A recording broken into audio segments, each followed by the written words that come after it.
అనేటువంటి కల్పవృక్షం ఒకటి ఉందట. ఆ వేదం అనే కల్పవృక్షం అనేటువంటి ఆ చెట్టుకి పండ్లు ఉన్నాయట. మిగలబండిందట ఒక పండు.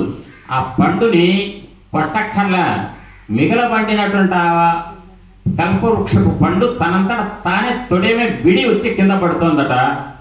అది కనుక తింటే ఎంత తీయగుంటుందండి. అటువంటి వేద కల్పవృక్ష విగళితమై సుఖముఖ సుధాద్రవమున మొనసియున్న భాగవత పురాణ ఫలరసాస్వాదన పదవిగనుడు రసిక భావ విధులు అంటుంది పురాణం. జాగ్రత్తగా వినండి. మీకు చివరి వరకు చెప్తున్నాను. ప్రతి పద్యం కూడా మీకు ప్రతిదీ మీ అందరికీ అర్థమయ్యేట్టు చేస్తా. వేద కల్పవృక్ష విగళితమై, వేదం అనే కల్పవృక్షం మీద ఉన్న పండ్లలో బాగా విగళిత అంటే బాగా విపరీతంగా మిగలబడిందట.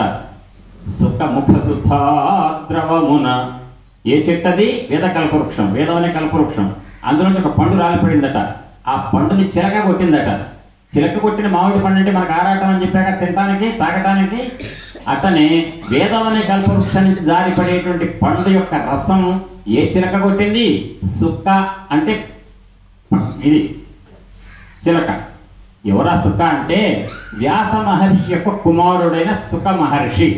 ఒక్కసారి అందరూ సుఖ అనండి. సుఖ అంటే ఏంటి తెలుసండి? పాపాలు పటాపంచలైతాయట. ఆ మహానుభావుడు బ్రహ్మంలో రమిస్తూ ఉంటాడు.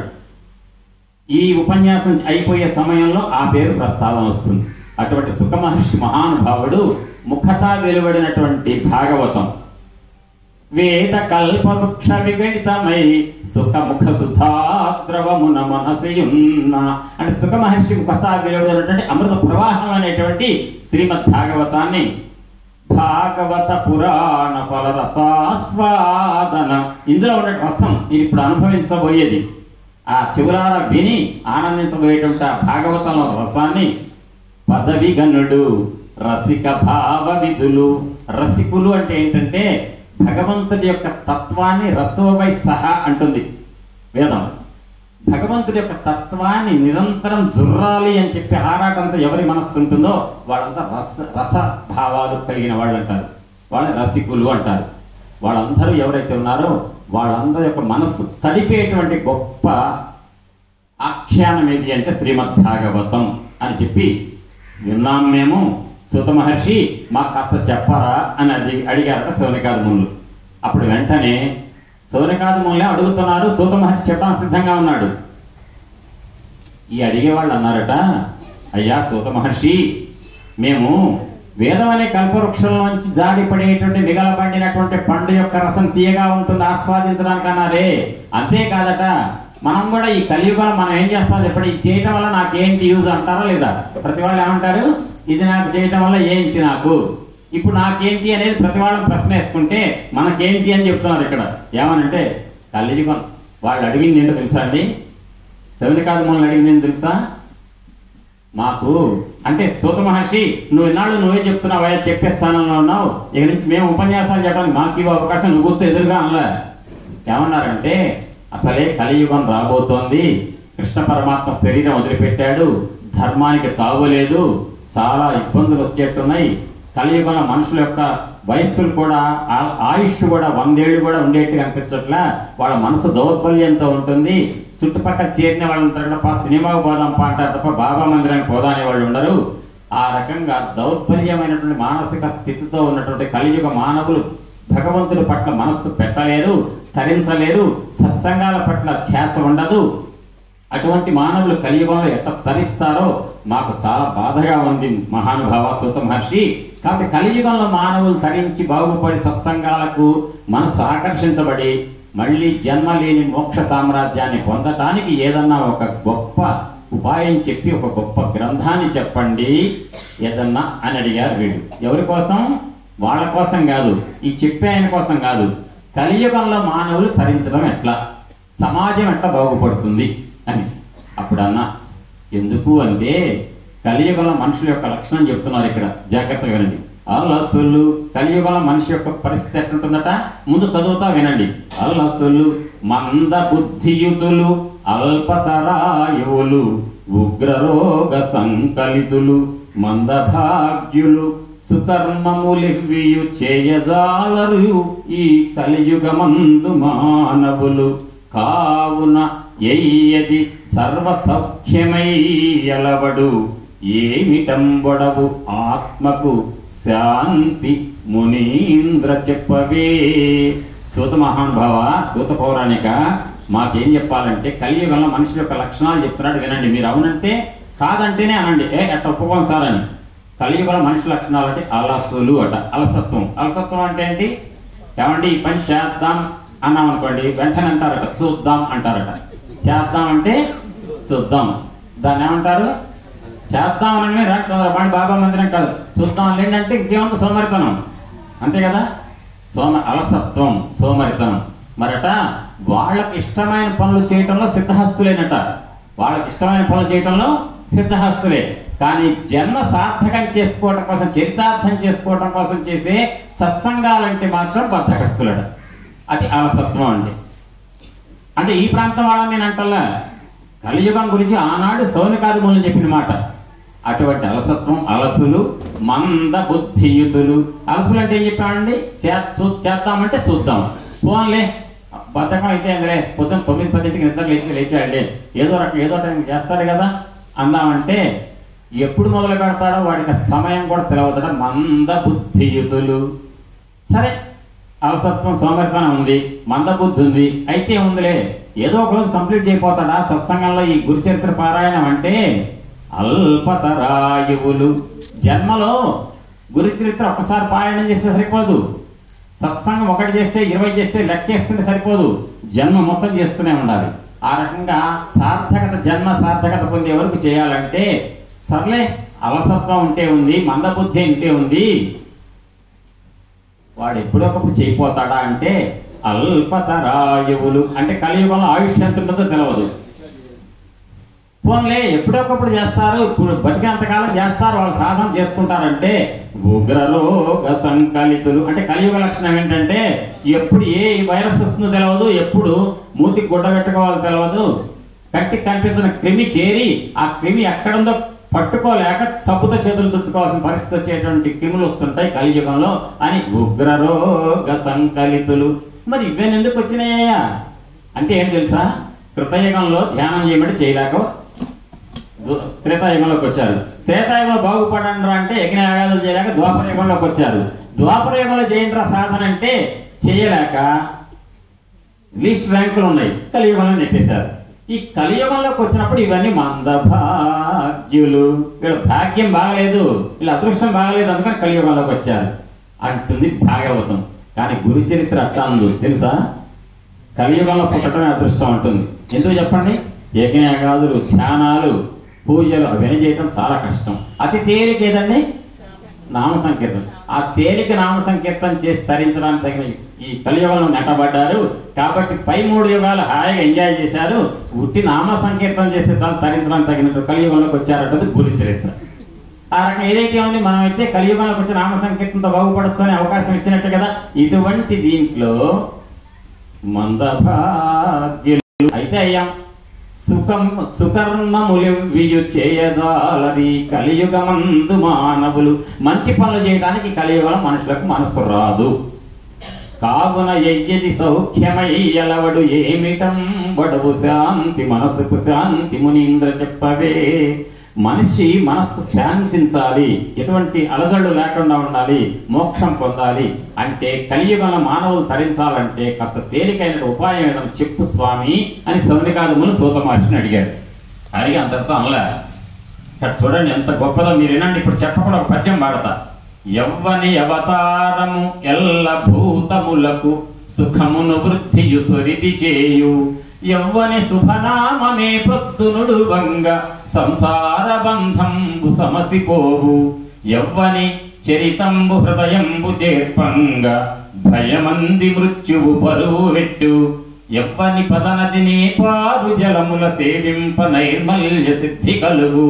తపస్సులెవ్వని పాదంబు తగిలి శాంతి శరవుగాంచిరి. వసుదేవ దేవకులకెవ్వరు దయించే తత్కథల్ల వినగా ఇచ్చ పుట్టెడు నెరిగింపు మిథ చరిత. సూత మహర్షిని ఇంకా అడుగుతున్నారు శౌనకాదులు. ఉట్టి మాట ఏదో కలియుగల మానవులు ఎట్లా తరిస్తారు అని ఒక మాట, పొడి మాట అని ఊరుకోలేదు. అడిగారు, మహానుభావ సూత మహర్షి, యవ్వని అవతారము ఎల్ల భూతములకు. భూతం అంటే ఏంటి? దయ్యం భూతం కాదు.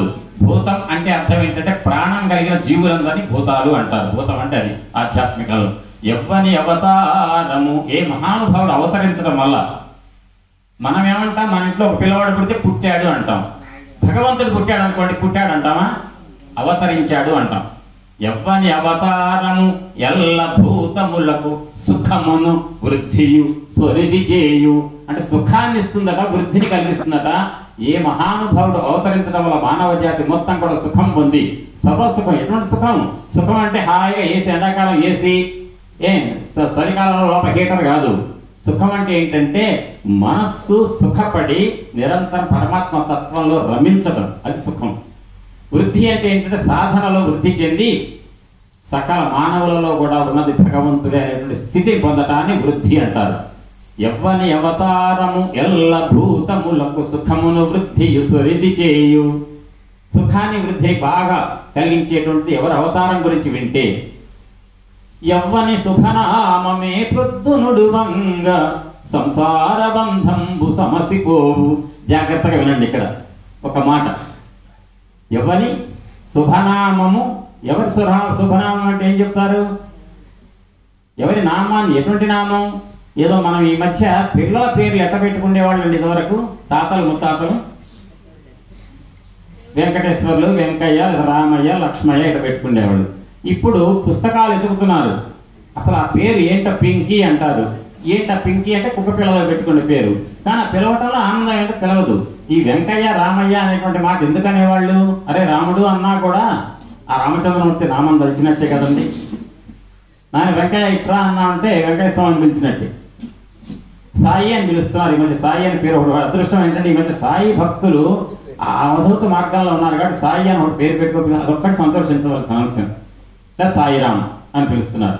ఆ రకంగా యవ్వని శుభనామము ఏ ప్రొద్దునుడు వంగ అంటే మీరు అనొచ్చు, ఏ ప్రొద్దు అనగా సార్ ప్రొద్దున పూటే అనాలా ఏంటి, రాత్రిపూట అనకూడదు భగవన్ నామం అని. ఏ ప్రొద్దు అంటే అర్థం ఏంటంటే ప్రొద్దు గూకిన తర్వాత మళ్ళీ ప్రొద్దు పొడిచే రోజు వస్తే అక్కడి నుంచి మనం దినచర్య ఎప్పటి వరకు జరుగుతుందో అప్పటి వరకు చేసేటువంటిది ఈ నామ సంకీర్తన. యవ్వని శుభనామమే ప్రొద్దునుడు వంగ అనంగా సంసార బంధంబు సమసిపోవు. ఇప్పుడు చెప్పండి, ఇక సంసార బంధం అంటే, సంసారం అంటే ఏంటి చెప్పండి? సంసారం అంటే ఏంటి? మా అబ్బాయికి పెళ్లి చేసామండి, కాపురం పెట్టించాము మొన్నే హైదరాబాద్లో, అంటే సంసారం అదే. అరే సంసారం అంత జరుగుతుందా అంటే, అరే అబ్బాయికి అమ్మాయిని చేయటం, అమ్మాయిని అబ్బాయికి ఇవ్వటం, అది కాదు సంసారం. సంసారం అంటే ఏంటంటే తల్లి గర్భంలో నుంచి శిశువు బయటకు వచ్చాడు, ప్రసవం అయ్యింది. శిశువు బయటికి రాగానే శిశువు ఏం చేయాలని కోరుకుంటారంతా కూడా? డాక్టర్ దేనికోసం ఎదురు చూస్తాడు? ఏడవాలని చూస్తాడు. ఏడవకపోతే శిశువుని ఏం చేస్తాడు? గిచ్చుతాడు. గిచ్చేలా ఏడిపిస్తాడు. అమ్మ ఏడ్చాడా రైట్ అని వెళ్ళిపోతాడు డాక్టర్. అంటే అర్థం ఏంటి? పుట్టిన వాడిని ఏం చేయాలని డాక్టర్కి ఏడిపించాలి. అంటే అర్థం పుట్టడమే దేంతో మొదలైంది? ఏడుపుతో. కానీ పక్కనే ఎమ్మట నవ్వుతారు ఎవరు? తల్లిదండ్రులు. తల్లి ఎమ్మటే నవ్వుతుంది, అమ్మ కొడుకు పుట్టాడు బాగున్నా, నీలాగానే ఉన్నాడు అనగా డాక్టర్ చెప్పకుండా ఓహో నాలాగానే ఉన్నాడు నా కొడుకు సంతోషం. బయట కబుర్లు చెప్తారు భర్తకి, అయ్యా నీ భార్య ప్రసవించింది అబ్బాయి, ఓహో నా కొడుకు పుట్టాడు అనుకుంటాడు. అమ్మమ్మ తాతయ్య బయట ఉన్న వాళ్ళంతా ఆనందపడతారు. ఒక్క నెల కాగానే వాడు ఏదో పాలు తాగంగానే కొంచెం ఇచ్చేస్తున్నాడు అండి అని మొదలు. అప్పుడు ఏం చేస్తున్నాడు? వాళ్ళని ఏం చేస్తున్నాడు? ఆ పిల్లాడు ఏడిపిస్తున్నాడు. అంటే జీవితం అంతే ఉంటుంది. పుట్టంగానే వాడు ఏడ్చాడు, కొద్ది రోజులకు వాళ్ళని ఏడిపిస్తున్నాడు. ఇంకొక 3 ఏళ్ళు కానీ వాడు స్కూల్లో చేరుస్తాడు. నేను పోను, స్కూల్కి పోను, నాకు టీచర్ కొడుతున్నారు. అప్పుడు ఎవరికి మొదలైతే టెన్షను? తల్లిదండ్రులకు. మరి పుట్టాడు అని చెప్పగానే నవ్వాడు, వాడు పెరిగి స్కూల్లో చేర్చగానే నేను పోను అనగానే ఏడుస్తున్నాడు తండ్రి. ఇంకాస్త పెద్దగానే ఏమవుతుంది? ఎదురుకు అంత సంస్కారం క్రమశిక్షణ లేవు. 18-20 ఏళ్ళకే అదే పెళ్లి చేస్తారా అనగానే నాన్న కొంచెం వెయిట్ చేద్దాం అంటాడు. ఎందుకు వెయిట్ చేయాలి? అక్కడ వాడే నిర్ణయించుకున్నాడు. అది సమాజం ప్రస్తుతం నడుస్తున్న పరిస్థితి. అంటే అర్థం ఏంటంటే మనిషి పుట్టగానే ఒకసారి సుఖం నవ్వుతాడు, ఇంకొకసారి ఏడుస్తాడు. సుఖం ఏడవటం, సుఖం ఏడవటం, ఇట్లా దీన్ని ఏమంటారు? తరంగాలు అంటారు. ఈ తరంగాలు ఎక్కడ కనపడతాయి మనకి? తరంగాలు ఎక్కడ కనపడతాయండి? సముద్రంలో. అంతేగా, సముద్రంలో అలలు. కాబట్టి సంసారం ఒక సాగరం. సముద్రం సాగరంలో ఎట్టయితే ఎగుడు దిగుడుతో అలలు ఉంటాయో, జీవితంలో కూడా కాసేపు ఏడుపు కాసేపు నవ్వు ఉండేటువంటిది ఏదైతే సాగరం, అదే సంసారం. అంటే మనిషికి పుట్టడమే సంసారం. ఇప్పుడు సంసారం లేకుండా చేయటం అంటే అర్థం ఏంటి? పుట్టకుండా చేయటం. సంసారం అంటే పుట్టడం అని చెప్పే కదా, అంతేగాని అమ్మాయిని పెళ్లి చేసుకుని కాబట్టి సంసారం అనరు, వాడు పుట్టడానికి సంసారం అంటారు. ఇప్పుడు సంసారం లేకుండా, సంసారం అనే బంధమే లేకుండా పోయింది అంటే అర్థం ఏంటి? లోకంలో పుట్టడం చావటం అనేటువంటి బంధాలు లేకుండా పోయింది. అది ఎప్పుడు పోతుంది? వాడు ఎక్కడ కలవాలి? పరమాత్మలో జీవాత్మ కలిస్తే. కాబట్టి అది జరగాలంటే కలియుగంలో వినండి, ఎవ్వని శుభనామము ఏ ప్రొద్దునుడు వంగ సంసార బంధంబు సమసిపోవు. అర్థమైందా మీకు? సంసార బంధాలు సమసిపోయి పుట్టడం అనేటువంటి అవసరమే లేకుండా పోయిన వెంటనే ఆ జీవాత్మ పరమాత్మలో మనకు ఐక్యమైతే, మోక్షం పొందితే మళ్ళీ పుట్టే అవసరం లేదు, మళ్ళీ సంసారంలో దిగే అవసరం లేదు. అర్థమైందండి? కాబట్టి సంసార బంధం అనేటువంటి మళ్ళీ పుట్టుట చచ్చుట అనేటువంటి చక్రంలో ఇరుక్కోకుండా జీవాత్మ పరమాత్మలో కలిసేటువంటి మోక్షం పొందాలంటే ఏం చేయాలట? యవ్వని శుభనామమే వృద్ధునుడు వంగ సంసార బంధంబు సమసిపోవు. కాబట్టి సంసార బంధం అనేది పూర్తిగా సమసిపోవాలంటే శుభనామాన్ని ఉచ్చరించాలి. ఎవరి శుభనామం? ఎవరిదో అడుగుతున్నారు, ఆయన గురించి చెప్పండి అంటున్నారు వీళ్ళు సౌనకాత్మలు. మాకు ఎవరి గురించి చెప్పాలంటే ఎవరి నామంగా చెప్తే మళ్ళీ సంసార బంధాలు ఉండవు. ఎవరైతే పుట్టడం వల్ల, అవతరించడం వల్ల సకల భూతాలు కూడా సుఖాన్ని, వృద్ధిని పొందుతాయో, అంతేకాదు యవ్వని చరితంబు. నేను అడుగుతుంది ఎవరి గురించో తెలుసా సూత మహర్షి అని ఎదుర్కొన్నటువంటి సౌనకాదిములు అడుగుతున్నారు. యవ్వని చరితంబు అంటే ఎవరి యొక్క గుణగణాలు గురించినటువంటి ప్రస్తావన వచ్చేటువంటి సమాహారం అనే పుస్తకం. యవ్వని చరితంబు హృదయంబు చేర్పంగా భయమంది మృత్యువు పరువు పెట్టు. ఎవరి చరిత్ర హృదయగతం చేసుకుంటే మృత్యు అనేది లేకుండా భయం పెట్టి పారిపోతుందో. ఇప్పుడు మీకు ఒక మాట చెప్తా, మీరు అవునా కదా చెప్పండి. ఈ కృష్ణ పరమాత్మ యొక్క చరిత్ర గురించిన భాగవతాన్ని కనుక వింటే మృత్యువు భయంతో పారిపోతుందటండి. అంటే అర్థం ఏంటి? భాగవతం విన్న వాళ్ళకి ఏం రాదు? మృత్యువు రాదా? పుట్టిన ప్రతివాడి గిట్టక తప్పదు కదా. అంటే అర్థం ఏంటంటే భాగవతం హృదయగతం చేసుకుంటే, భాగవతం అచ్యుతరామారావు ఖమ్మం నుంచి వచ్చాడండి మేము విన్నాము అని, ఈ ఊళ్ళో కాదు నేను వేరే ఊరి గురించి చెప్తున్నా, ఏ విన్నామండి భలే విన్నాం, కాకపోతే సాయంత్రం కల్లా వినదంతా ఈ చెవిలోకి పోయిందంటే కుదరదు. ఈ చెవిలో వినదాన్ని ఈ చెవిలో పోకుండా రెండు చెవులలో వినాలి. రెండు చెవుల్లో వింటుంటే బయటికి పోయేది ఉంటుందా? పోదు. ఎక్కడికి పోతుంది? హృదయంలో పోతుంది. హృదయాన్ని నిక్షిప్తం చేసుకుంటుంది. హృదయంలోకి పోతే ఏమవుతుందో తర్వాత చెప్తా వచ్చినప్పుడు ఆ మాట మీరు గుర్తుపెట్టుకోండి. నేను చెప్పకపోతే ఈ దమ్మపేట వదిలిపెట్టి వెళ్ళే సమయానికి సార్ రెండు చెవులలో వినేటువంటి ఆ కృష్ణ పరమాత్మ యొక్క భాగవతం అనేటువంటి భగవద్భక్తుల యొక్క కథల సమాహారం అనేటువంటి చరిత్ర గురించి వినడం ద్వారా రెండు చెవుల నుంచి హృదయంలోకి వెళ్తే హృదయంలో ఏం జరుగుతుంది అని మీరు అడగలను. యవ్వని చరితంబు హృదయంబు చేర్పంగ భయమంది మృత్యువు పరువు పెట్టు. మృత్యువు పరువు పెట్టేటువంటి అర్థం అంటే ఎప్పుడు చస్తామో ఏమో అని ప్రతి క్షణం సాగు గురించి ఆలోచించుకొని కూర్చుంటాడు. పని చేయగలుగుతాడా? లేదు కదా. ఆ రకంగా వచ్చినప్పుడు అదే వస్తుంది. కానీ పుట్టినవాడు పోక తప్పదు. కానీ పుట్టినవాడు పోక తప్పదు. ఆ పోయేదాకా ఏం చేయాలి? మనం సాధన చేయాలి కదా. ఈ సాధన పక్కన పడేసి అమ్మ ఎప్పుడు పోతామో ఏమో, ఈ మధ్యలో బాగా వైరస్లు వస్తున్నాయి ఎటా అంటే వైరస్ రాకుండా ఉండటం సాధన చేయి. కాబట్టి మృత్యువు అని భయపడేటువంటి ఆ మృత్యు భయం పోతుంది ఈ భాగవతం వింటే. ఉన్నన్ని రోజులు ఉంటాం, పోయేలా పోతాం, పరమాత్మ కలుస్తాం పరమాత్మలో అనేటువంటి ఒక స్థితికి చేరతాడు సాధకుడు. యవ్వని చరితంబు హృదయంబు చేర్పంగ భయమంది మృత్యువు పరువు పెట్టు. యవ్వని పదనది నేపారు జలముల సేవింప నైర్మల్య సిద్ధి కలుగు. యవ్వని యొక్క పాదం నుంచి ఉద్భవించినాడు, ఏ మహానుభావుడి యొక్క పాదం నుంచి ఉద్భవించినటువంటి నది జలంలో మునిగితే చాలట మన పాపాలని పటాపంచలు అవుతాయి. ఎవరి పాదం నుంచి గంగ పుట్టింది? విష్ణువు యొక్క పాదం నుంచి. విష్ణు పాదోద్భవి గంగ. యవ్వని పదనది నేపారు జలముల సేవింప. సేవించడం అంటే ఏంటి? గంగా నదిలో స్నానం అంటే మేము నదిలో స్నానం చేయడానికి వెళ్తున్నామని చెప్పి అంత మురికి పట్టిన ఒళ్ళు తీసుకుపోయి ముంచడం కాదు. గంగా నదిని సేవించేదానికి ఒక పూజాధికాలు కార్యక్రమాల విధానాలు ఉంటాయి. అవన్నీ చేసి మేము కూడా వెళ్ళాం మహాకుంభమేళ. ఏం చేసాం? మహాకుంభమేళలో నా ఒంటికున్న శరీరం మురికి మొత్తాన్ని ఆ నదిలో వదిలిపెట్టి వచ్చా. అది కాదు కావాల్సింది. కుంభమేళలో చేయవలసిన పూజాధికారులు చేసి నది స్నానం చేసి, అమ్మా నదీమ తల్లి, నీలో నా శరీరాన్ని ముంచి నేను నా మలినాన్ని నీకు ఇచ్చినందుకు కాను క్షమించమ్మా అని క్షమాపణ కూడా కోరాలి. ఎందుకని? నదులలోకి మనం వెళితే మన మాలిన్యం పోతుంది. మరి మాలిన్యాన్ని పొందింది ఎవరు? అమ్మ గంగమ్మ. ఆ గంగమ్మ యొక్క మాలిన్యాన్ని పోగొట్టేది ఎవరు? మహాత్ములు వస్తారు, వాళ్ళు స్నానాలు చేస్తారు, వాళ్ళ మాలిన్యాన్ని తీసేస్తారు. అటువంటి ఏ నదిలో అయితే సేవించడం ద్వారా, స్నానం చేయడం ద్వారా పాపాలని పటాపంచలవుతాయని చెప్పి మానవ జాతి నమ్ముతుందో, అటువంటి నది ఎవరి పాదం నుంచి పుట్టిందో వాళ్ళ కథలు కావాలి స్వామి అంటున్నారు వాళ్ళు. ఎవ్వని పద నది నేపారు జలముల సేవింప నైర్మల్య సిద్ధి కలుగు. నైర్మల్యం అంటే ఏంటండి? నిర్మలమైన మనస్సు, నిర్మలమైన స్థితి. మలినం, నిర్మలం.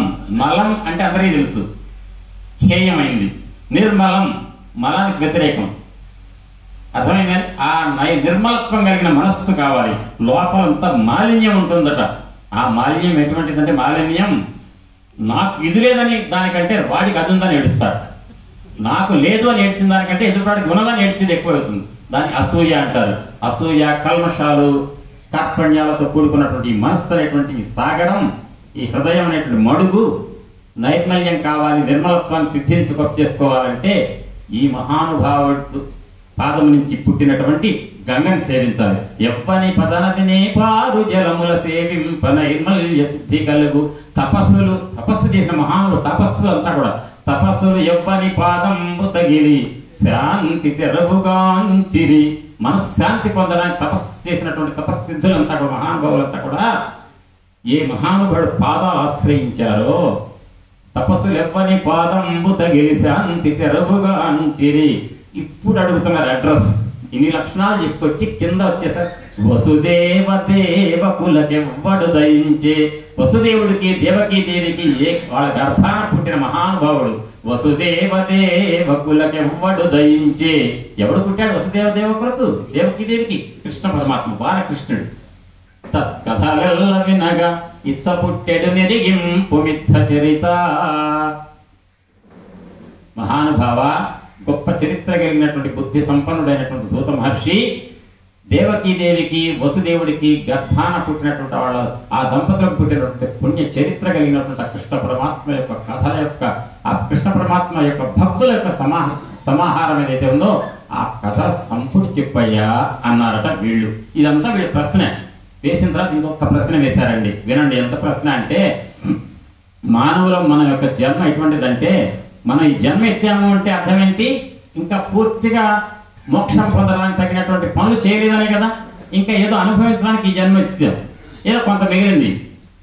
అప్పుడట వర గోవింద కథా సదార్ష మహావర్ష వృధారా పరం పరలంగాక బుధేంద్ర చంద్ర ఇతరోపాయానురక్తిం ప్రవిస్తర దుర్దాంత దురంత దుస్సహజన సంభావితానేక దుస్తర గంభీర కఠోర కల్మష కనత దావా నలంబారునే.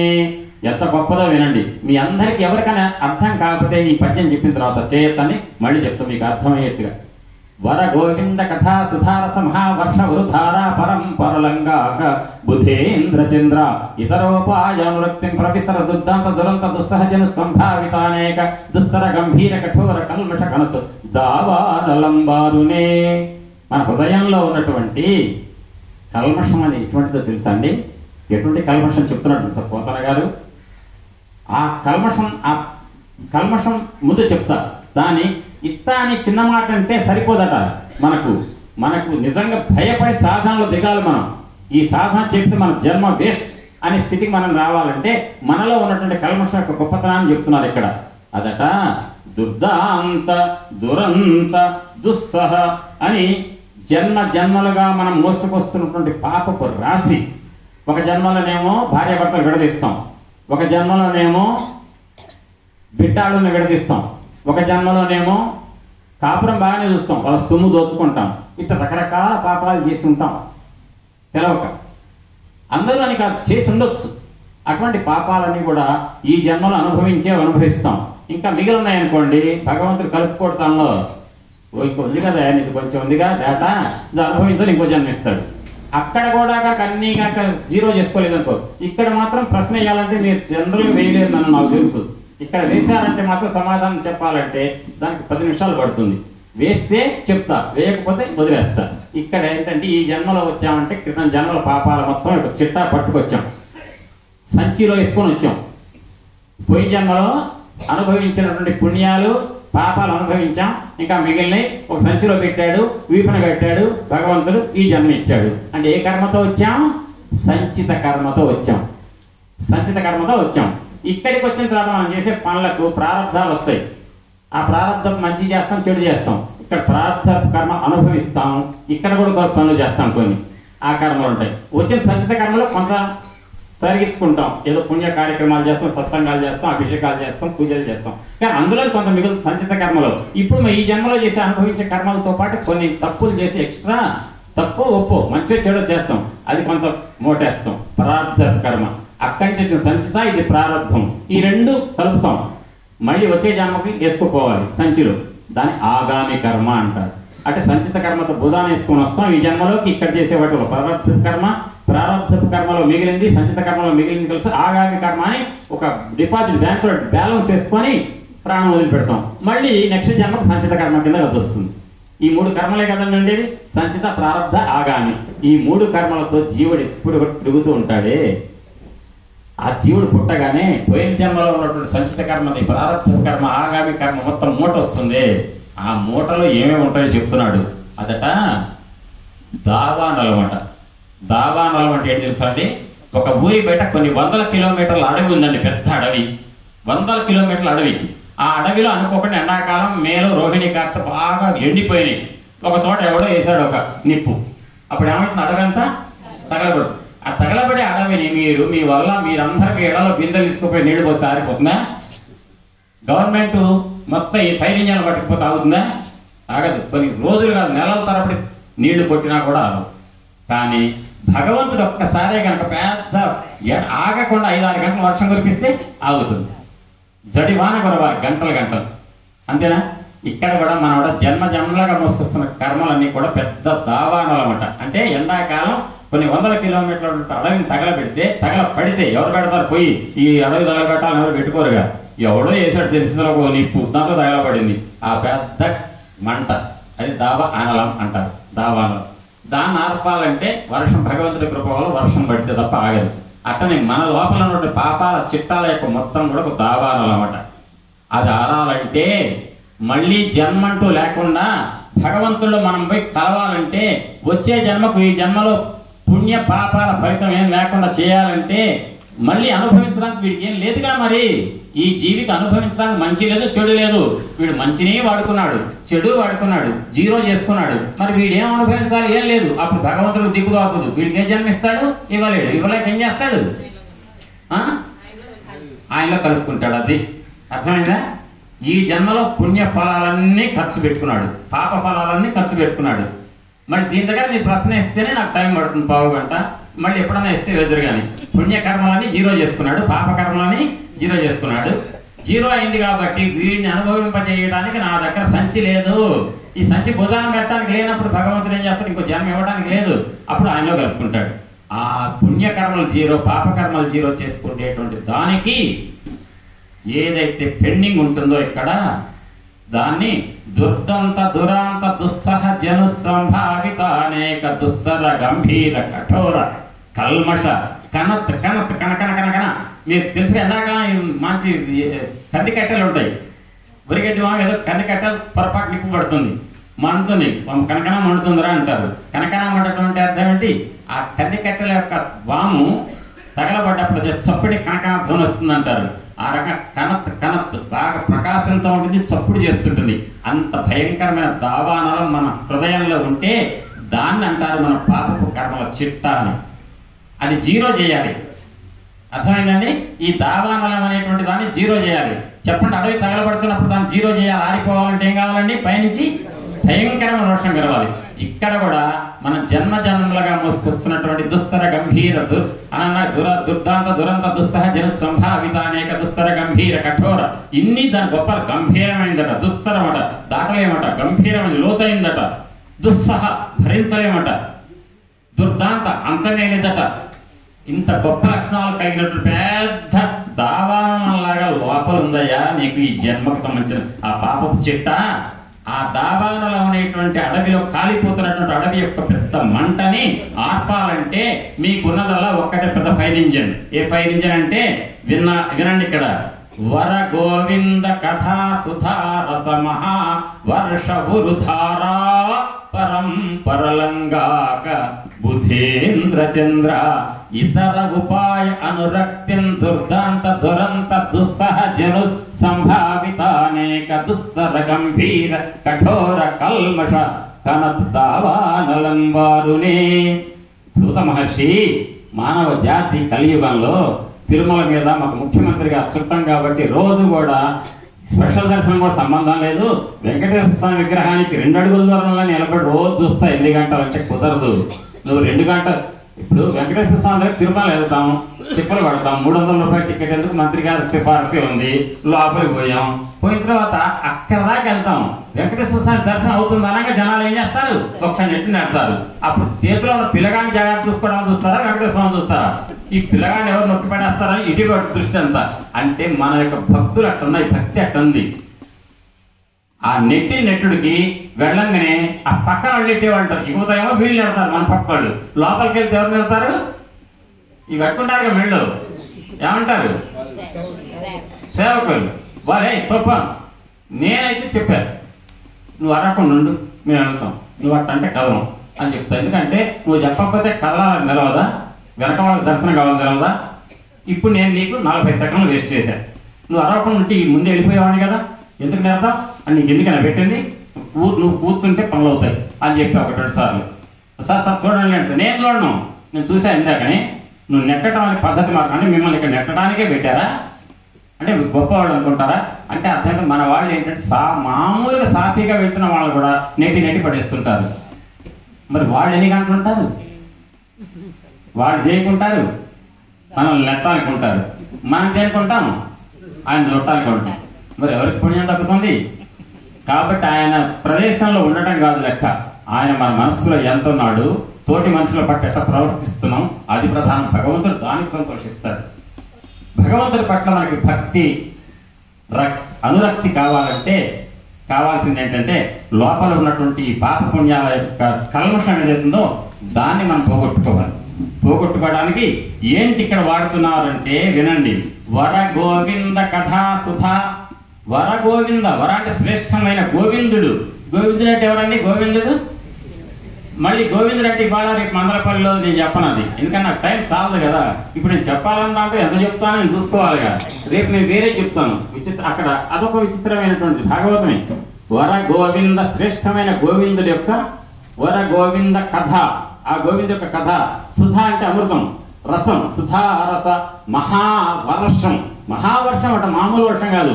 అంటే మనం భాగవత కథ చెవులారా వింటుంటే ఇప్పుడు మీకేంటి ఎంతసేపు అయింది? సుమారుగా ఒక 3 గంటలు ఇంకా కంటున్నారు ఉందా అని అనుకున్నారు అనుకోండి, మీరు వింటాం కూడా దండవి. గంట ఏంటండి, ఇంకో 2 గంటలు చెప్తే బాగుండు. అసలు అది కూడా రాకూడదు మీ మనసులో. మీరు వింటమే, నేను చెప్పడమే.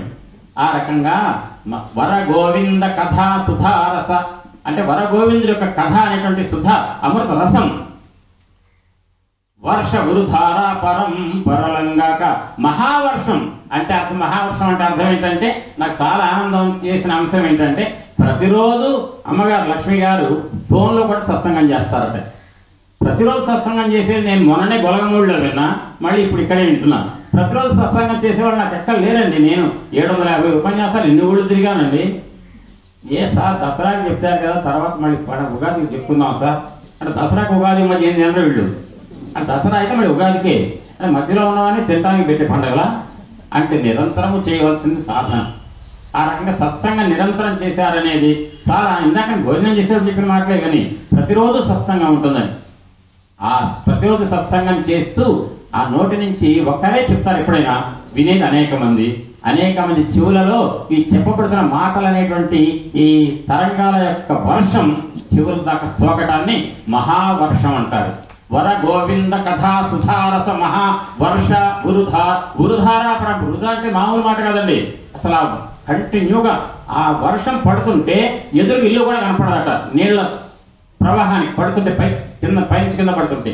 అట్లా ధారాపాతంగా కురిసేటువంటి వర్షం ఎట్టయితే ఆ తగలబడుతున్నటువంటి 100 కిలోమీటర్లు ఉన్నటువంటి అడవిలో ఉన్న దావానాలను ఎట్టయితే ఆర్పేస్తుందో, అట్లా మనకి జన్మ జన్మలుగా మోసుకొస్తూ హృదయంలో నిక్షిప్తం చేసుకున్నటువంటి పాపపు కర్మలు పుణ్యపు కర్మల యొక్క చిట్టా ఏదైతే ఉందో దాన్ని మొత్తాన్ని జీరో చేసి ఈ ఆత్మపై పరమాత్మలో కలవాలంటే, మనకి ఈ దావానలం కనుక జీరో కావాలంటే, ఆరిపోవాలంటే మనకు ఉన్నటువంటి మహావర్షం ఏది అంటే వరగొందినటువంటి భగవంతుడి యొక్క కథా సుధారస మహావర్ష వృధారా పరంపలు తప్ప ఇంకో మార్గం లేదు సూత మహర్షి అని చెప్పి వెంకటేశ్వర స్వామి దర్శనం గురించి ఎందుకు చెప్పా? పనిలేక చెప్పలే, నవ్వించడానికి చెప్పలే. ఇక్కడ ఒక మాట అన్నారు, వర గోవింద కథా సుధారస మహావర్ష వృధారా పరం పరలంగాక కాక బుధేంద్ర చంద్ర సూత మహర్షి ఇతర ఉపాయానురక్తి, ఇతర ఉపాయాలు ఏదో పన్నుతా, నేను అది ఇది నాకు అది తెలుసు ఇది తెలుసు, నువ్వు పోయి 100 టెంకాయలు కొడతా 500 లీటర్ల ఆవులు పాలతో అభిషేకాలు చేస్తాడే కుదరదు. నువ్వు తోటి మనుషుల పట్టట ప్రవర్తిస్తున్నావు, అది చూస్తాడు భగవంతుడు. అది వస్తుంది కాసేపట్లో. ఆ రకంగా మన జన్మ జన్మలుగా మోసుకొస్తున్నటువంటి ఈ పాపపు రాశి మొత్తం దగ్ధం కావాలంటే, ఆ పాపం అనేటువంటి దావానాలు అనేటువంటి భయంకరమైనటువంటి ఆ తగలబడుతున్న అడవిలో ఉన్న దావానాలు అంటే అడవి లోపల అగ్ని ఉంటే ఆ అగ్ని చల్లారాలంటే ఆ గోవిందుడి యొక్క గొప్ప శ్రేష్టమైన కథలు అనేటువంటి భాగవతాన్ని చెవులారా వినడం తప్ప ఇంకో మార్గమే లేదు. కాబట్టి అదేదో చెప్పండి సూత మహర్షి అని సౌనకాదులు అడిగారు. అడిగితే అప్పుడు అన్నట్టండి ఆయన, వినండి జాగ్రత్తగా. మనం ఏమంటామో తెలుసా, సార్ మీకు ఇది ఎట్టొచ్చింది సార్ భాగవతం, మీరు ఎంఎస్సి కెమిస్ట్రీగా సార్ అంటారు కొంచెం. అట్లా నాకు ఎట్టొచ్చింది నాకు తెలవదయా, ఈయన ఉన్నాడా అంట. ఎందుకంటే ఆయన కృప వల్ల నేను చదువుతున్న కెమిస్ట్రీ ఎంఎస్సి. ఇది ఎట్ట వచ్చింది అంటే నాకేం తెలుస్తుంది, నాకు ఎవరు అడగలేదండి. శృంగేరి పీఠాధిపతి పేరు తెలుసా మీకు? శృంగేరి స్వామి పదస్వామి పేరేంటి? భారతీయ తీర్థ స్వామి. అయ్యా అచ్యుతరామారావు గారు ఇది ఎట్లా వచ్చింది, మీరు సైన్స్ వారి కదా అంటే, స్వామి నాకు అది ఒక్కటే అర్థం కాలేదు అన్న ఆయనతోటి. ఇంకా నాకు తెలిస్తే చెప్పేవాడిని. ఆయన అడుగుతుంటే ఆయనే తెలుసు, ఆయనకు తెలిసి నన్ను అడుగుతున్నారు, మీకే తెలుసు నాకేం తెలియదు అన్న. వచ్చింది ఏంటి వస్తుందంటే, ఈయన పేరు అవన్నీ గురువు గారు గురుదయ, ఈయన గారు శృంగేరి పీఠాధిపతి, అంతా ఒకటే. అంటే గురువు అంటే కొత్త అర్థం. ఆ రకంగా ఇతర ఉపాయాల వల్ల రాదు, ఒక్కటే మనం భగవంతుని సేవించడం, పాద క్రాంతులం కావటం అని చెబితే అప్పుడు అన్నాడటండి సూత మహర్షి, నేనేదో కష్టపడి ఇవాళే తెలివితేటలతో నేర్చుకున్నది కాదు, నా గొప్పతనం ఏమీ లేదు. సుఖ మహర్షి పరీక్షణ్ మహారాజుడు చెప్తున్నాడు, చెప్పాడు, ఆ చెప్పిన దాన్ని దివ్య దృష్టితో నా తపశక్తితో గ్రహించా, అది నేను మీకు చెప్తున్నా అన్నట్ట. ఎవరు చెప్పారట? శుకుడు. ఎవరికి? పరీక్షిత్కి. శుకుడు అంటే ఎవరండి? వ్యాసుడు కుమారుడు. పరీక్షిత్ అంటే ఎవరంటే పాండవులలో మధ్యవాడెవరు? అర్జునుడు. అర్జునుడు కొడుకు అభిమన్యుడు. అభిమన్యుడు పద్మవ్యూహంలో చంపేశాడు కదా యుద్ధంలో. ఆ అభిమన్యుడి భార్య ఎవరంటే, మీకు విరాట పర్వం తెలుసు కదా, విరాట పర్వంలో విరాట్ రాజు కులువులో పాండవులు దాక్కున్నారు కదా, తలదాచుకున్నాడు దొంగతనం పట్టుకోకుండా. ఆ విరాట్ రాజు యొక్క కుమార్తె ఉత్తర. ఆ ఉత్తరను చేసుకుంది ఎవరంటే అభిమన్యుడు. ఆ అభిమన్యుడికి ఉత్తరకి కలిపి పుట్టినటువంటి పిల్లవాడు ఎవరంటే పరీక్షణ్ మహారాజు. ఆయనకు పరీక్షిత్తుకు చెప్పాడు సుఖ మహర్షి, కాబట్టి అది నేను గ్రహించి చెప్తున్నా మీకు అన్నాడట. ఎవరు? సూత మహర్షి. ఆ వైనం అంతా కూడా నిజంగా చెప్పాలంటే వరుసగా 2.5 గంటలు 3 గంటలు 4-5 రోజులు చెప్తే మొత్తం వైనం అంతా చెప్పవచ్చు. కానీ దీని మొత్తాన్ని మీకు అర్థమయ్యేట్టు చేయడానికి నేను చెప్పే దానికి ప్రయత్నిస్తున్నాను. అప్పుడు అన్నాడట, అయ్యా నేను ఏదన్నా చెప్పాలంటే నేను విన్నదలా సుఖ మహర్షి చెప్తుంటే పరీక్షణ్ మహారాజుకు దాని తపశక్తితో గ్రహించా, ఆ చెప్పిన మహానుభావుడు శుకుడు నాకు గురువు, ఆయనకి నేను ప్రార్థన చేసుకుంటున్నా అన్నట్ట. అని మీరు ఇప్పుడే భారద్వాజ మాస్టర్ గారిని ప్రార్థన చేసుకున్నాం మనం. అక్కడ ఆయన సముడై యౌవడు ముక్త కర్మ చేయుడై సన్యాసి ఒంటి గోవ మహాభీతిన్ ఓహో కుమారయనుచున్ వ్యాసుండు జీరంగ వృక్షములున్ తన్మయతన్ ప్రతిధ్వనులు చక్కం చేసే మున్ను అట్టి భూతమయన్ నృత్యద బాదరాయని తపో ధన్యాగ్రణిన్ ధీమణిన్ అన్నాడండి. అంటే సముడు ఎటువంటి వాడు సుఖ మహర్షి అంటే, మీ అందరికి చెప్పాలంటే ఒక్కటే ఒక ఉదాహరణతో చెప్పేట్టుగా ఉంటుంది, కానీ మీరేమి వేరే రకంగా అనుకోకుండా వినండి. సుఖ మహర్షి ఎవరంటే 2 రకాలుగా చెప్తా. అడవిలో వెళ్తున్నట్ట. తండ్రి వ్యాసుడు, కొడుకు శుకుడు. కొడుకు వయసు 15 ఏళ్ళు, 15 ఏళ్ళు. ఆ పిల్లవాడు వెళ్తున్నాడు. ఏం వెళ్తున్నాడు? వెళ్తుంటే కనపడిన ప్రతి వాళ్ళలో బ్రహ్మమే కనిపిస్తుంది. చెట్టులో బ్రహ్మం కనిపిస్తుంది, పుట్టలో బ్రహ్మం కనిపిస్తుంది, అన్నిట్లో భగవత్ తత్వమే కనిపిస్తుంది ఆయనకి. వెళ్తున్నట్ట వెనక నుంచి తండ్రి 80-90 ఏళ్ళు ఆయన ఓ కుమార సుఖ సుఖ సుఖ అని పిలుస్తున్నట్ట. పిలుస్తుంటే ఆయన ఆ నాన్న అయితే అనలేదు. ఎందుకంటే నాన్న ఎవరు ఆయనకి లోకంలో అంతా దేవుళ్ళేనాయి, బ్రహ్మమేనాయి. కాబట్టి పిలుస్తున్నా పట్టుకోమని పోతున్నట్ట. కానీ ఆయనలో ఆయన సుఖ మహర్షికి చెట్లు పుట్టలన్నీ దేవుడే కదా. అప్పుడు ఆ చెట్లన్నీ ఓయ్ ఓయ్ అంటున్నాయట. అంటే వ్యాస మహర్షి కొడుకుని పిలుస్తుంటే కొడుకు ఏం నాన్న అని అడగలేదట. ఎందుకంటే ఆయనకి నాన్న అన్న ఇవన్నీ తెలవదుగా. ఆయనకు బ్రహ్మలో రమిస్తూ వెళ్తూ ఉన్నాడు మహానుభావుడు. అప్పుడు చెట్లు అన్నాయట ఓయ్ ఓయ్ అంటే సుఖ మహర్షి తరఫున చెట్లు ఓయ్ అంటున్నాయంటే శుకుడు ఎటువంటి వాడో ఆలోచించండి. తర్వాత దేవకాంతలట ఒక కొలనులో బట్టలు విప్పి స్నానం చేస్తున్నారట. అటుగా వెళ్ళాక సుఖ మహర్షి వెళ్తుంటే స్నానం చేసే వాళ్ళు వచ్చేసి మహర్షి అని నమస్కారం పెట్టారట. ఎవరికి? శుకుడికి. బట్టలు కట్టుకోవాలి. సుఖ మహర్షి వెళ్ళిపోతూనే ఉన్నాడు. ఆ వెనక వచ్చాక 90 ఏళ్ళ వాళ్ళ నాన్న వచ్చి రాగానే వాళ్ళు చక్క వచ్చి ఒడ్డుకు బట్టలు కట్టుకొచ్చి నమస్కారం పెట్టారట. మా అబ్బాయి 16-15 ఏళ్ళ వాడు పోతుంటే బట్టలు కట్టుకోకుండా పెట్టారు, నాకు వచ్చేటప్పుడు ఎంత జాగ్రత్త పడుతున్నారు అంటే మేము కట్టుకున్నావా లేదా నీకు అర్థమైంది కదా, అందుకని కట్టుకోవాల్సి వచ్చింది. ఆయనకు ఆ తేడా తెలియదు, అంతా బ్రహ్మమే కనపడింది, అందుకని ఆయన దగ్గర కట్టుకోలేదు అన్నారు. అంటే అర్థం చేసుకోండి ఎటువంటి వాడు సుఖ మహర్షి ఆలోచించండి, అంత గొప్పవాడు. అటువంటి మహానుభావుడికి శుకుడికి నమస్కరించుకున్నాడు ఎవరు? సుఖ మహర్షి. చెప్పి అంటాడు, ఒక్క మాట అంటాడండి, అది నాకు మీకు అందరికి వర్తిస్తుంది. క్రమమున మింటికయ్యగయుగా కవిహంగము మింటిదైన పారము కననేర్చునే. క్రమమున మింటికయ్యగయుగా కవిహంగము మింటిదైన పారము కననేర్చునే. హరిపరాక్రమము ఓపినయంతగాక సర్వము వివరింపయవ్వడు ప్రవర్తకుడవు మునులారా.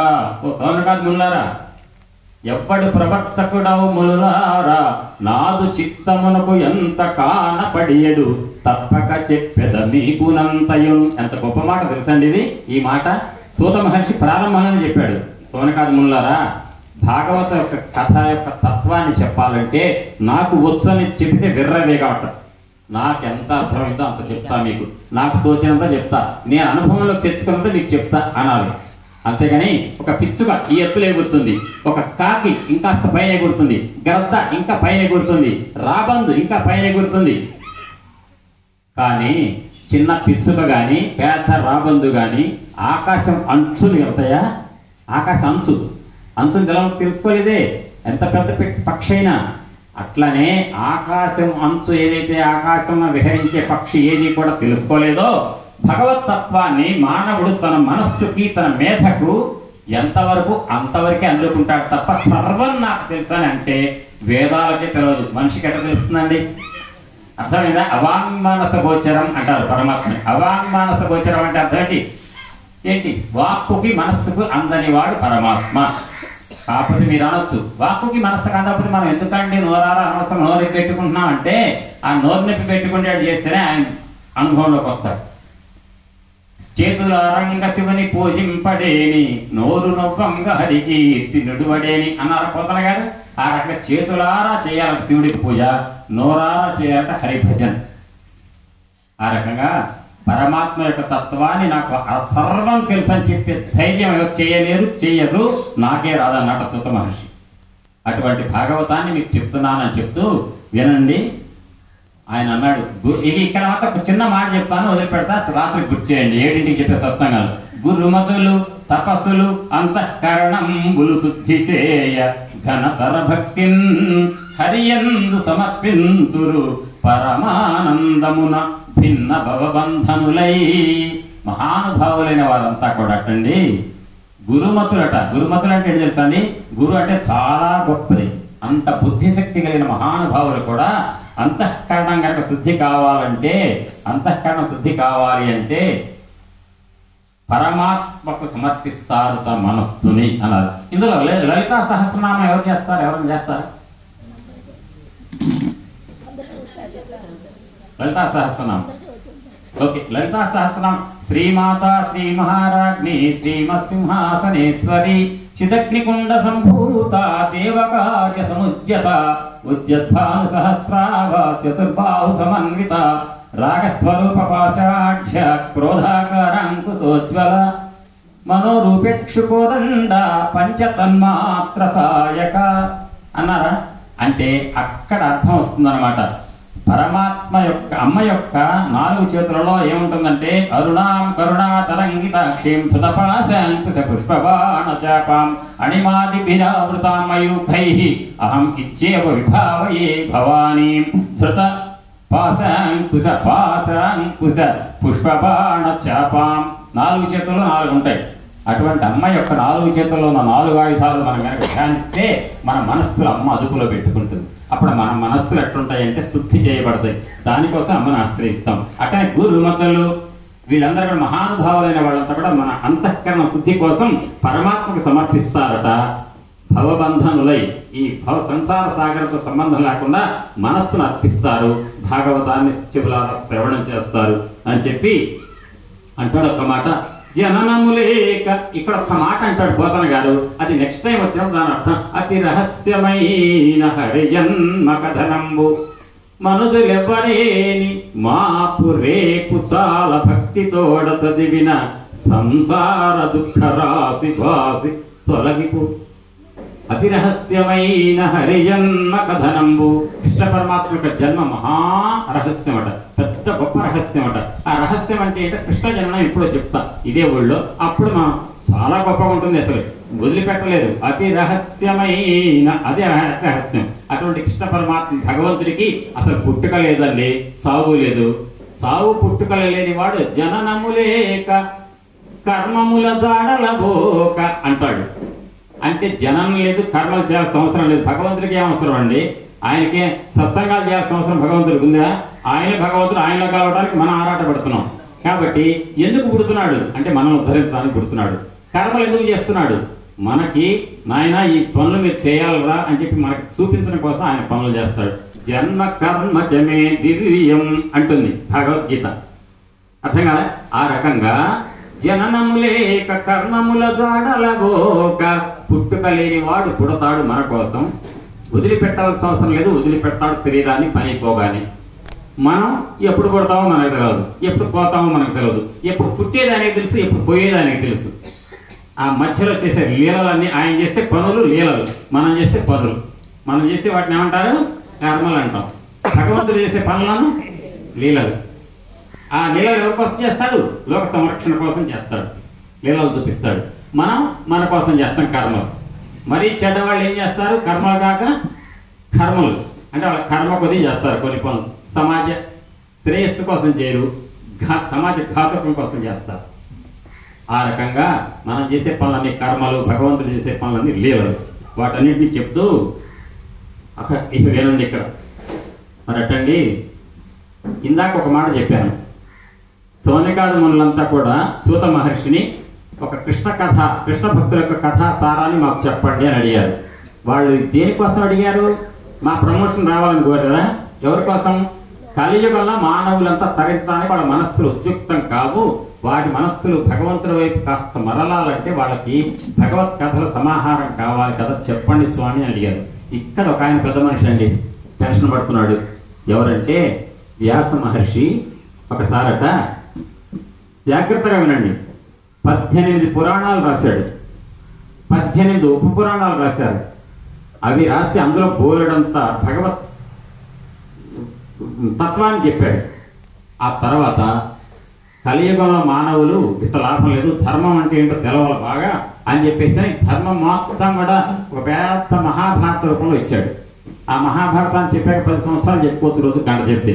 అంత పెద్ద మహాభారతం 1,00,000 శ్లోకాలు. ఆ మహాభారతాన్ని ఇచ్చాడు. ఇచ్చిన తర్వాత వ్యాస మహర్షి అట, నేను 18 పురాణాలు ఇచ్చా, 18 ఉప పురాణాలు ఇచ్చా, మహాభారతం ఇచ్చా, మహాభారతం ధర్మం గురించి బాగా చెప్పా, కానీ నాకెందుకు పరమాత్మ నా లోపల ఉన్నాడే జీవాత్మగా, ఆయన సంతృప్తి చెందినట్లేదు, నాకు అసంతృప్తి ఉంది బాగా, నాకెందుకో నిద్ర పట్టట్లే. ఎందుకంటే కలియుగంలో మానవులకు నేను ఇచ్చినటువంటి 18 పురాణాలు, 18 ఉప పురాణాలు, మహాభారతం మొత్తం చదివినా చదివాం భయగుణ అంటున్నారట తప్ప అందులో ఉన్న ధర్మం ఏంటో అర్థం చేసుకొని ధర్మాన్ని ఆచరించట్లేదట. చదివిన తర్వాత ఆచరించకపోతే ఎందుకు ఉపయోగం? చదువు కాదుగా కావాల్సింది, దాన్ని ఆచరించాలి. ఏమండి ఆ పని చేయకూడదటండి అని కబుర్లు చెప్పడానికే, అది చెప్పేవాడు విన్నవాడు ఇద్దరు చేయాలి, ఆ మంచిని ఆచరించాలి. ఆచరణ లోపమే కలియుగ లక్షణం. అప్పుడు అటండి వ్యాస మహర్షి నేను చెప్పేటువంటి 18 పురాణాలు, 18 ఉపపురాణాలు, మహాభారతం మొత్తం కూడా అందించినా కూడా మానవులు ధర్మ మార్గంలో వెళుతున్నట్టుగా నాకు అనిపించటల్లా, నాకు సంతృప్తి కలగట్లా, నిద్ర పట్టటల్లా. ఎట్ట కలియుగంలో మానవులకు ఇంకా నేను ఏం చేస్తే నా మనసు కుదుట పడుతుంది అని చెప్పేసి సరస్వతీ నదీ తీరంలో అటు ఇటు తెల్లవారుజామున తపస్సు చేసిన తర్వాత, సంధ్యావందనం తర్వాత తిరుగుతున్నట్టండి వ్యాస మహర్షి.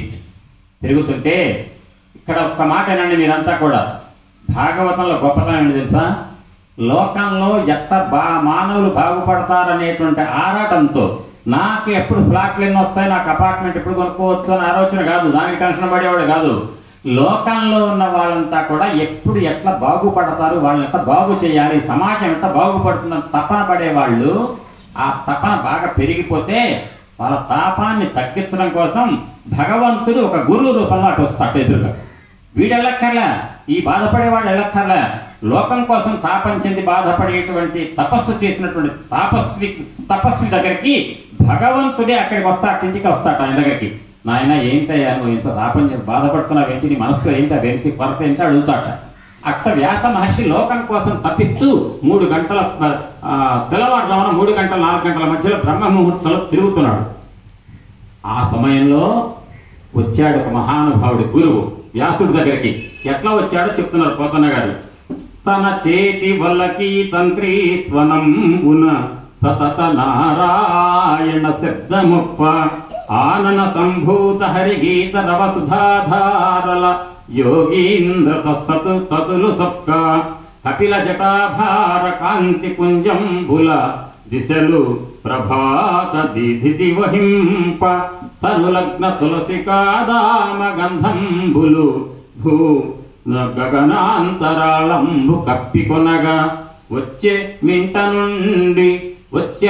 అంటే ఆకాశానికి వచ్చే మింట నుండి వాసవీనందను వ్యాసమౌనీంద్రుని కడకు మాటలాడ కడక తోడ భద్ర విమల కీర్తి పారగుడు ఆరూఢనయ విశారదుండు నారదుండు అని చెప్పింది భాగవతం. మహానుభావుడు నారద మహర్షి దిగొచ్చాట. నారదుడు అనగానే సాధారణంగా సినిమాలలో చూపించేది ఏంటంటే ఇద్దరి మధ్య నిప్పు పెట్టేవాడు అని. కానీ నారద మహర్షి ఎంత గొప్ప జ్ఞాని అంటే ఎకరాల కృష్ణమాచార్యుల వారు, భరద్వాజ మహర్షి వాళ్ళిద్దరు కూడా నారద మహర్షి గురించి వాళ్ళు చెప్పిన మాటలు కానీ నారదుడికి మించిన జ్ఞానం లేదండి. మహానుభావుడు, గురువులకి గురువు. అటువంటి నారద మహర్షి ఎదురుగా వచ్చాట వ్యాస మహర్షి దగ్గరికి. ఆయన ఆగమనాన్ని చెప్పిన పద్యం అది. దాన్ని మామూలుగా చెప్తా. తన చేతి వల్లకి తంత్రి స్వనం గుణసత నారాయణ శబ్దమప్ప. ఆయన చేతిలో ఉండే వల్లకి అంటే వీణ, మహతి అనే పేరు కలిగిన వీణ. అది మేటక్కర్లేదట, దాని నుంచి ఆటోమేటిక్ గా నారాయణ శబ్దం వస్తుందట. ఆ వచ్చే శబ్దానికి అనుగుణంగా నారద మహర్షి కంఠ నుంచి నారాయణ నారాయణ. నిజంగా చెప్పండి, ఓం నమో భగవతే వాసుదేవాయ, ఓం నమో భగవతే వాసుదేవాయ, శంఖ చక్ర గదాధర వాసుదేవాయ, ఓం నమో భగవతే వాసుదేవాయ అని మనం అనుకుంటుంటే ఎంత ఆనందంగా ఉంటుందండి. ఆ రకంగా నారద మహర్షి యొక్క వీణ నుంచి వెలువడేటువంటి నారాయణ శబ్దానికి అనుగుణంగా నారద మహర్షి కంఠం నుంచి అదే శృతితో ఓం నమో భగవతే వాసుదేవాయ నారాయణ నారాయణ ఓ నారాయణ అనేటువంటి శబ్దం వస్తుంటే ఆ శబ్దానికట మహానుభావులైన మునీంద్రులు, తపస్సులంతా కూడా వింటే సొక్కిపోతారట, మైమర్చిపోయి అందులోనే మునిగిపోతారట. అంత గొప్ప నారద మహర్షి ఆకాశం నుంచి దిగి వస్తుంటే వ్యాస మహర్షి దగ్గరకు ఆయన యొక్క రాగి రంగు జుట్టు, బంగారు రంగు కలిగినటువంటి జుట్టు నుంచి ఈ కేశపాసం జడ ముడి నుంచి వెలువడే కాంతులు అప్పుడే తెల్లవారిందా, సంధ్యాకాంతులు వస్తున్నాయా అన్నట్టుగా ఉందట ఆ కాంతి అంతా.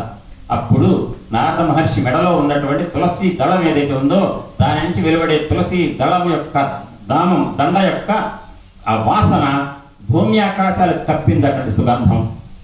అట్లా ఉన్నటువంటి నారద మహర్షి వచ్చాడండి ఎవరి దగ్గరికి, వ్యాస మౌనీంద్రుడి దగ్గరికి వచ్చి వ్యాస మహర్షి. ఎవరండి ఆయన? వ్యాస మహర్షి ఏం చేస్తే ఎట్టున్నాడు? భలే ఉందా, సరదాగా ఎగురుతున్నాడు. ఎట్టున్నాడు? ఎట్లా ఈ లోకం ఎట్లా బాగుపడుతుంది? కలియుగంలో ఇన్ని పురాణాలు ఇచ్చా, మహాభారతం ఇచ్చా, అయినా కూడా ధర్మాన్ని మానవులు ఆచరించట్ల. ధర్మం లోపిస్తే మానవుడికి అధోగతి, అదే ధర్మాన్ని కనుక పాటిస్తే ఉద్ధతి పొందే లక్షణాలు కలియుగంలో మానవులకు లేవు. కాబట్టి నేను ఎంత బాధలో ఉన్నానో, నాకెవరన్నా ఒకళ్ళు సహాయం చేస్తే, నేనేం చేయాలో చెప్తే నేను చేయడానికి సిద్ధం. లోకంలో కలియుగంలో మానవులు ఎవరు తప్పుదారి పట్టకూడదు, ధర్మ మార్గంలో నడవాలి. నేను ఇచ్చినవి సరిపోవట్లా, ఇంకేమి ఇవ్వాలి అని బాధపడేవాడిని ఏమంటారు? పేషెంట్. ఏమంటారు? పేషెంట్. ఆ పేషెంట్కి వైద్యం చేయాలంటే వచ్చే ఆయన ఏమంటారు? డాక్టర్. ఇప్పుడు డాక్టర్ గారు ఎవరు? నారదు డాక్టర్ గారు వచ్చారు. డాక్టర్ నారదా వచ్చారు. వచ్చి ఏమన్నారు? ఏమయ్యా ఏంటి నీకే, ఎందుకు టెన్షన్ పడుతున్నావు అని అరుస్తాడు డాక్టర్ గారు. కడుపులు ఎప్పుడు డాక్టర్ వారిపోతే ఏం తినావే అంటాడా? ఏమంటాడు? ఏంటమ్మా ఏంటి ఇబ్బంది అని చెప్పు అని చెప్పి ఆ మాటలతోనే ముందు వాడు నొప్పి తగ్గుతుంది సగం. అట్టుండాలి డాక్టర్ అండి. ఆ డాక్టర్ గారు వచ్చారు. ధాతవు భారత శృతి విధాతవు, ధాతవు భారత శృతి విధాతవు, వేద పదార్థ జాత విజ్ఞాతవు, కామ ముఖ్య రిపుషట్క విజేతవు, బ్రహ్మతత్వ నిర్ణేతవు, యోగినేతవు, వినీతుడవీవు చెరించి చెల్లరే, కాతరు కైవడిన్ వగవ కారణమేమి పరాశరాత్మజ. ఆ మహానుభావుని పలకరించాడంటే పరాశరాత్మజ, పరాశర మహర్షి యొక్క కుమారుడా అన్నారు. పరాశర మహర్షి కుమారుడా అంటంలోనే వ్యాస ఈ లోకంలో నువ్వెందుకయ్యా బాధపడ్డ మహానుభావ అని చెప్పి తన తండ్రి పేరు చెప్పి సంబోధించి, ధాతవు నువ్వు బ్రహ్మవయ్యా, నువ్వు బ్రహ్మవి. ఏమంటే బ్రహ్మగారు సృష్టి చేసి ఆయన వేరే ఉన్నాడు, వ్యాసుడు రచనలు. మరి ఏం బ్రహ్మ అని ఎందుకన్నారు? భారత శృతి విధాతవు, భారతం అనే పంచమ వేదాన్ని లోకానికి సృష్టించి ఇచ్చిన బ్రహ్మవయ్యా నువ్వు. వేద పదార్థ జాత విజ్ఞాతవు, వేదంలో ఉన్న సకల మంత్రాలు రాసి ఆ వేద మంత్రాలకు అర్థాన్ని సారాన్ని ఆకలింపు చేసుకుని వంట పట్టించుకొని వేదాన్ని కలియుగంలో మానవులు ఎవరు ఒక్కడు వేదాన్ని చదవలేడని వేదాన్ని 4 భాగాలుగా విడగొట్టి వేద వ్యాసం చేసిన మహానుభావుడు అయ్యా నువ్వు. వేద పదార్థ జాత విజ్ఞాతవు, కామ ముఖ్య రిపుషట్క విజేతవు. కామముగా మొదలగలిగినటువంటి 6 శత్రువులు ఉంటాయి. కామ క్రోధ లోభ మోహ మద మాత్సర్యం అనేటువంటి కామ క్రోధ లోభ మోహ మద మాత్సర్యం, ఈ 6 తప్పులు. అమ్మ అందరినీ నేను ఒక రిక్వెస్ట్ చేస్తున్నా, సాయంత్రం సత్సంగం 7 నుంచి చెప్పే దాంట్లో నేను మర్చిపోయినా కామ ముఖ్య రిపుషట్క విజేతవు అనే దాన్ని గుర్తు చేయండి. కామ అరిషట్ వర్గాలు 6 శత్రువులు ఉన్నారు కదా, వాటి గురించి చెప్పమని గుర్తు చేయండి కొంచెం ఒకసారి, ఎందుకంటే నాకు గుర్తుండదు, అప్పుడు నేను చెప్తా. కామ ముఖ్య రిపుషట్క విజేతవు, ఈ 6 కానీ తప్పించుకు జయించాలంటే ఎవరి వల్ల కాదు. అటువంటి 6 శత్రువులు ఎవరైతే ఉన్నారో వాటిని జయించా వ్యాస నువ్వు. అంటే రాగానే వ్యాసుడు వ్యాకుల చిత్తుడా ఎటువంటి తిరుగుతుంటే ఎందుకైనా తిరుగుతావు అని పర్వాలే, నువ్వు ఎంత గొప్పవాడు వ్యాస. కామాది అరిషట్ వర్గాలు జయించిన మహానుభావుడు. యోగినేతవు, యోగులకే నాయకుడు అయ్యా నువ్వు. వినీతుడవు, వినీతుడు అంటే విమలమైన మనస్తత్వం కలిగిన నీకంటే ఎవరున్నారయ్యా లోకంలో. చెరించి చెల్లరే కాతరు కైవడిన్ వగవ కారణమేమి పరాశరాత్మజ. ఒక దిక్కు లేని వాడిలాగా ఎందుకయ్యా నువ్వు బాధపడతావు? నువ్వు బాధపడాల్సిన అవసరం ఏంటయ్యా? ఈ లోకంలో నీకంటే గొప్పవాళ్ళు లేరు. అటువంటి నువ్వు కామాది అరిషడ్ వర్గాలను జయించిన వాడు నువ్వు బాధపడటం ఏంటి వ్యాస అంటే, అప్పుడు వ్యాసుడు ఏమన్నాడు తెలుసా? ఏమంటే నేను ఏదో బాధపడుతుంటే ఏంటని మీరు వచ్చి ఇప్పుడు మీద కారం చల్లినట్టుగా అనలే. నీకెరుగరా అని ధర్మము లోకములను లేదు. మహర్షి నారద మహర్షి మీకు తెలవంది ఏమని చెప్పండి. డాక్టర్ గారు దానికి కడుపు నొప్పి అని పోతే డాక్టర్ గారు కడుపు నొప్పి పోస్తే దేని వల్ల వచ్చి ఉంటుందంటావు? ఏ ఇన్ఫెక్షన్ అయి ఉంటుందంట అంటారా డాక్టర్ గారు? అక్కడే డాక్టర్ గారు కదా ఆయన ఏమంటాడు? నొప్పి అని చెప్పడం వరకు పేషెంట్ ఎందుకు వచ్చిందో కనుక్కోవాల్సిన బాధ్యత డాక్టర్దే, మందు ఇవ్వాల్సిన బాధ్యత డాక్టర్దే. ఈ నారదుడు అనే డాక్టర్ గారు కూడా ఎంత ఎందుకు బాధపడుతున్నావు అన్నాడు అంతే. అప్పుడు వ్యాసుడు అన్నాడు, మహర్షి నారద మహర్షి నీకెరుగరా అని ధర్మము లోకములను లేదు. మహుబహువిలోకి వివీవు ఈ నా కొరత ఎట్టిది అంతయు నాకొన్ వివరింపవయ్య నారద కరుణం. నారద మహర్షి దయచేసి నాకు ఈ బాధ ఏంటో, నా కొరత ఏంటో పట్టి పీడిస్తుందయ్యా నన్ను. నువ్వు చెప్పినట్టు ఎన్ని గొప్ప పనులు చేశాను, నేను చాలా గొప్ప పనులు చేశా. 18 పురాణాలు ఇచ్చా, 18 ఉప పురాణాలు ఇచ్చా, మహాభారతం ఇచ్చా. ధర్మం అంటే చెప్పా. ఏ ధర్మం? భార్య ధర్మం. భార్య భర్తతో ఎట్లుండాలి, భర్త భార్యతో ఎట్లుండాలి, అన్న తమ్ముడితో ఎట్లుండాలి, తమ్ముడు అన్నతో ఎట్లుండాలి, తండ్రితో కొడుకు ఎట్లుండాలి, కొడుకుతో తండ్రి ఎట్లుండాలి, తండ్రితో కూతురు ఎట్లుండాలి, కూతురుతో తండ్రి ఎట్లుండాలి, సమాజంలో స్నేహితుడితో ఎట్లుండాలి, భక్తుడితో ఎట్లుండాలి, భగవంతుడితో ఎట్లుండాలి, ఋషితో ఎట్లుండాలి. ఇన్ని ధర్మాలు చెప్పావు, మొత్తం చెప్పావు.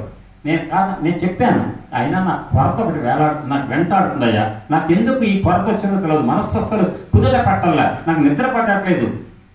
కానీ నీకు తెలవకుండా ఉందా?